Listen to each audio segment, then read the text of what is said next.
Você já se perguntou qual a diferença entre ética e moral? Esses dois termos aparecem constantemente em nosso dia a dia, seja no trabalho, na política, na televisão, mas nem sempre conseguimos distinguir um do outro, ou mesmo explicar esses conceitos, não é mesmo? Bem, o ato de tomar uma decisão se baseando em normas pré-estabelecidas pela sociedade, por exemplo, não ultrapassar o sinal vermelho, não deixar de votar, entre tantos outros, está vinculado ao campo da moral, que geralmente é um corpo de deveres que as pessoas devem cumprir em seu dia a dia. Por serem externas ao sujeito, essas normas devem necessariamente ser cumpridas. Caso contrário, quem infringi-las pode sofrer alguma punição. Ou seja, a moral diz respeito ao modo como uma pessoa vive e conduz suas atividades. Já o discurso sobre a ética está presente hoje em todos os setores da atividade humana. Quantas vezes já não ouvimos, ou nós mesmos afirmamos, sujeito tal não tem ética, ou a atitude de fulano foi antiética? Nessas avaliações que fazemos no dia a dia, nós tratamos a ética como algo que se pode ou não ter. A palavra ética representa um parâmetro de conduta correta que permite aprovação ou reprovação do comportamento das pessoas. Então, perceba que o campo da ética é um pouco mais amplo do que o campo da moral. Veja, ao invés de procurar uma listinha do que pode ou não pode ser feito, como é o caso da moral, a ética procura estabelecer uma reflexão sobre o agir humano, que ultrapassa o simples cumprimento do que está escrito. É discussão, interpretação e problematização dos valores morais. A ética é também uma reflexão crítica sobre a moralidade. Seu objetivo é balizar as ações humanas. Por exemplo, fornecedores podem oferecer propinas para as compras de insumos. Órgãos oficiais podem negociar resultados positivos para uma empresa. Clientes podem inserir vantagens ilícitas na hora de fechar negócios com certas empresas. Tudo isso acontece no dia a dia e é preciso guiar a moral rumo a princípios éticos para lidar com essas situações. Mas definir o que é eticamente correto nem sempre é fácil. E é aí que a responsabilidade social entra em ação. Em uma organização, é importante que todos os seus colaboradores atuem de acordo com princípios éticos e corretos. Vamos ver alguns exemplos de como fazer isso na prática. Dentro do campo de atendimento ao cliente, é importante que a empresa destine equipes para resolver os problemas dos clientes que realizam uma publicidade honesta, não é mesmo? E sobre os concorrentes?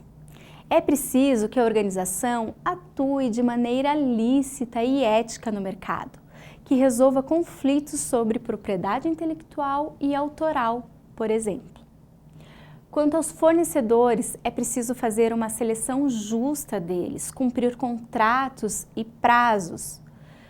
Já junto aos funcionários, é importante ter respeito à diversidade e preconceitos, trabalhar a gestão de conflitos de equipe.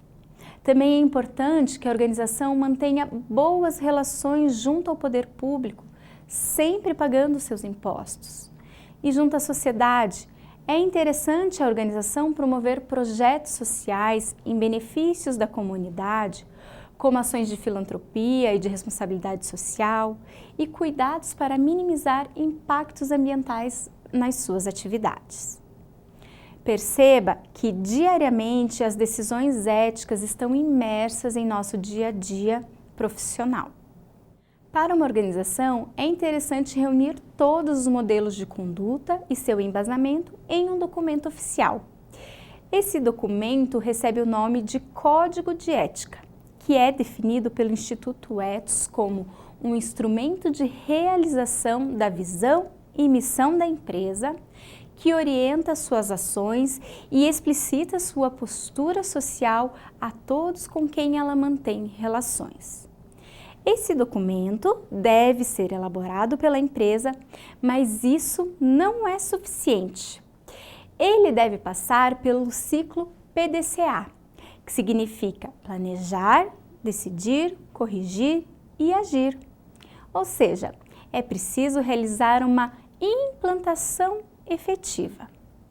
E é importante destacar que o código de ética é algo particular da empresa e deve estar alinhado com sua missão, visão e valores.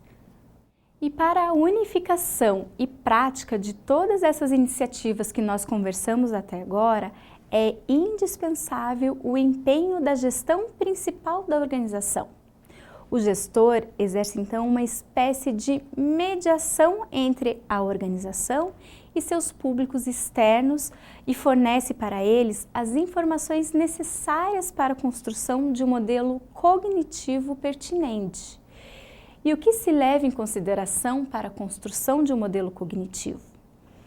A história pessoal e comunitária com conceitos e significados, a formação dos conjuntos de relações que definem formas de pensar, agir e se comportar diante das diferentes relações que se estabelecem diariamente com as coisas, os outros, o mundo, os objetos. Consequentemente, esse modelo influencia as possibilidades que a empresa tem ao decidir implantar programas de responsabilidade social. E o que isso significa na prática? Que ao pensar nas ações de responsabilidade social que a empresa vai implantar, o gestor deve entender o modelo cognitivo da comunidade em que os projetos vão acontecer. Para entender isso, é preciso considerar algumas variáveis. Uma delas é a variável cultural.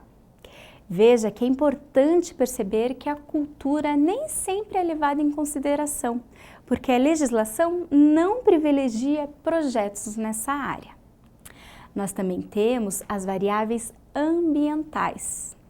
Aqui, o gestor deve questionar qual variável é capaz de realmente provocar impactos ambientais.